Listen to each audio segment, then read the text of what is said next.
मालिकी साजनवाजी प्यारी सासंग जियो, सच्चे मुर्शिद कामिल दाता रहबर शास्त्रनाम जी महाराज, जिन्होंने आपसी भाईचारा, प्यार मोहब्बत के सही मायने जीवों को समझाए। आमतौर पे इंसान को यही मालूम था कि एक दूसरे से प्यार, चाहे उसमें गर्ज हो, स्वार्थ हो, वो प्यार होता है।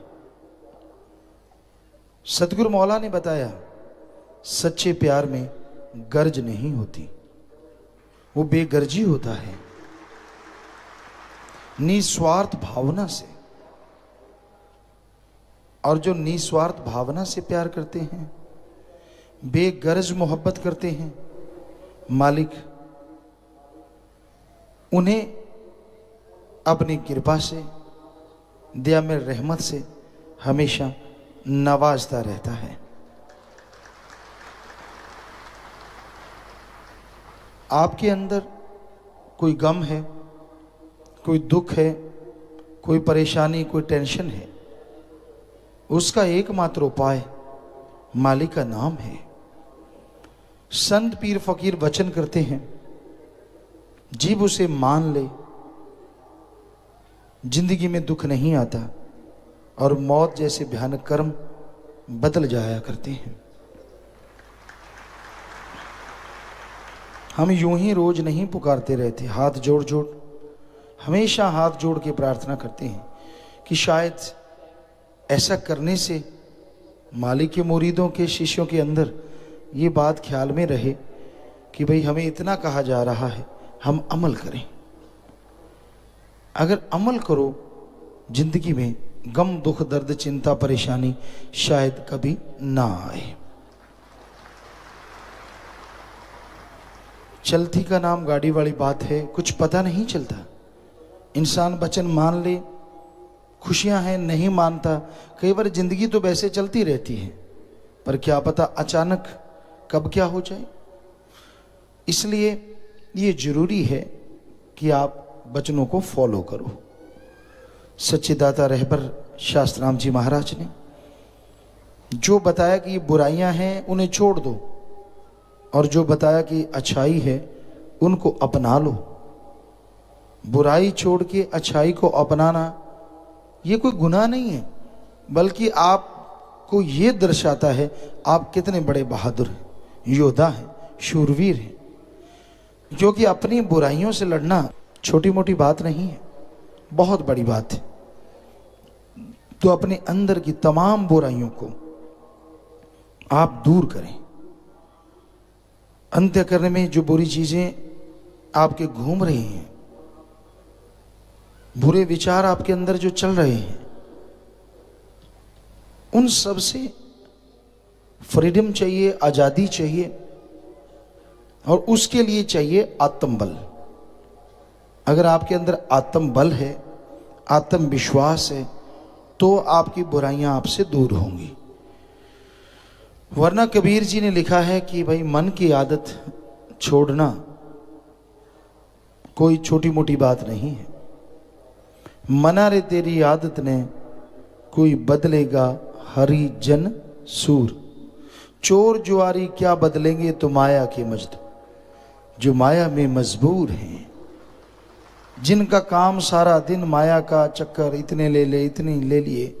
छोटा आदमी सैकड़ों तक, बड़ा हजार, उससे बड़ा लाख, जो बहुत बड़े हैं वो करोड़ों से बिना बात नहीं करते। उतना है तो ठीक है, वरना नहीं। यहीं तक यारी दोस्ती मित्रता है।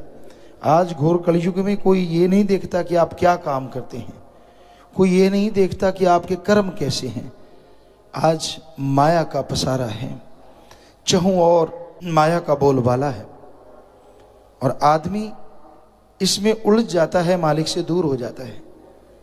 दूसरी नेगेटिव पावर मन है, इंसान को सब्ज बाग दिखाता है। आदमी गुनाह करता है, पाप करता है, वचन तोड़ता है, बड़े सब्ज बाग दिखाता है, लगा रहता है, ये होगा फिर वो होगा, बड़े मजे आ रहे हैं, बड़ी खुशियां मिल रही हैं, अपने आप को एक अलग तरह का बहादुर समझाने लगा देता है कि तू बहादुर है, किसी को पता नहीं चलने दे रहा, बुरे कर्म ये वो फलां फलां फलां। और जब काल की मार पड़ती है, आदमी बिलबिलाता रह जाता है, फिर कुछ नहीं होता। आयु बीती जात है हरी से कियो ना हेत, फिर पछताए होत क्या जब चिड़िया चुग गई खेत। फिर कोई फायदा नहीं होता। वो आप पे गाज गिरे उससे पहले पहले संभल जाओ, बुरे कर्म छोड़ दो, बुराइयों से तौबा कर लो। तो संतों के वचन मानने चाहिए। मर्जी आपकी है, आप मर्जी के मालिक हैं, और जो मालिक के राह पे चलते हैं तो समय तो एक दिन आना है, ये संसार छोड़ के जाना है, ये तो लाजमी है, इसमें कोई दो राय नहीं। चाहे आप बच्चा हैं, बड़े हैं, बुजुर्ग, जवान, अधेड़, एक न एक दिन तो जाना होता है, ये तो निश्चित है। और सत्संगी बन गए इसका मतलब ये नहीं है कि आपका वो कर्म बदल जाएगा। मौत का कर्म तो आके रहना है, लेकिन 100% ये सच है, बाकी आत्माओं को नरक के रास्तों में यहाँ कट कट के गिरती हैं, उनका सूक्ष्म शरीर या कारण शरीर बुरा हाल हो जाता है, बेहद कष्ट तसीहे सहती हैं, कटने के बाद भी उनमें जान होती है, और जो भी अंग उनका दर्द करता है वो उसी खुद को एहसास होता रहता है। पर जो सत्संगी अगर शरीर छोड़ते हैं, मालिक के प्यारे सेवादार, तो मालिक उन्हें अपनी गोद में बिठा के निज धाम सचखंड सतलोक अनामी में बहुत ऊंचा रुतबा देता है, बहुत ऊंचा ओहदा देता है। और जब वो इस दुनिया से जाते हैं, अकेले नहीं जाते, एक पता नहीं सैकड़ों को या कितनी अपनी पिछली पीढ़ियों को अपने साथ लेके निज धाम जाता है। और सारे देवी देवता, सारे रूहानी मंडल के जीव खड़े होके जय जयकार, और काल भी नमस्कार करता है कि भाई धन्य ये रूह जो मेरे चंगुल में नहीं फंसी, मालिक का नाम लेके खुद ही नहीं जा रही, अपनी कितनी पिछली पीढ़ियों को भी साथ लेके निज धाम जा रही है। यहां जरूर दुख दर्द होता है, बड़ा दर्द होता है, एहसास होता है कि हाय ये क्यों ऐसा हो, क्यों वैसा क्यों, लेकिन वहां उन आत्माओं की इतनी बुलंदी होती है, इतनी बुलंदी होती है, जो मालिक की सेवा में, मालिक के भक्ति में, मालिक की याद में चलते चलते शरीर छोड़ते हैं, कि वहां चारों तरफ उनका नाम जय जयकार गूंजता है। वो पीढ़ियां जिन्होंने कभी नाम नहीं जपा होता, वो पीढ़ियां जो गुजर गई बुरे बुरे कर्म करके, वो सिर्फ उनकी वजह से आवागमन से आजाद हो जाती है। ये बहुत बड़ी बात होती है, छोटी मोटी बात नहीं। तो सतगुरु मौला ने ऐसी ताकत बख्शी, ऐसी शक्ति बख्शी, नाम दिया जो हर जख्म को भर सकता है, और कोई तरीका नहीं होता। आदमी को जरा सा जख्म लगे, बहुत मुश्किल और बहुत बड़ा जख्म तो कहना ही क्या, लेकिन सतगुरु ने एक प्यार और नाम ऐसी शक्ति बख्शी है जो पहाड़ जैसे कर्म को कंकर में, पहाड़ जैसे जख्म को रत्ती भर में बदल देता है, और लगातार सेवा सिमरण से वो सारी चीज पे लेप हो जाता है, बुराई का खात्मा हो जाता है। तो सदगुरु मौला के इस जन्म महीने में, अवतार माह में, अपनी तमाम बुराइयों को छोड़ने के लिए दृढ़ता से प्रण करो, बुराइयों को छोड़ो, ताकि मालिक की खुशियां आपको नसीब हों, उसकी दया में रहमत के आप काबिल बने, और अंत्यकरण की सफाई हो, और अंदर बाहर खुशियों से आप माला माल हो जाएं।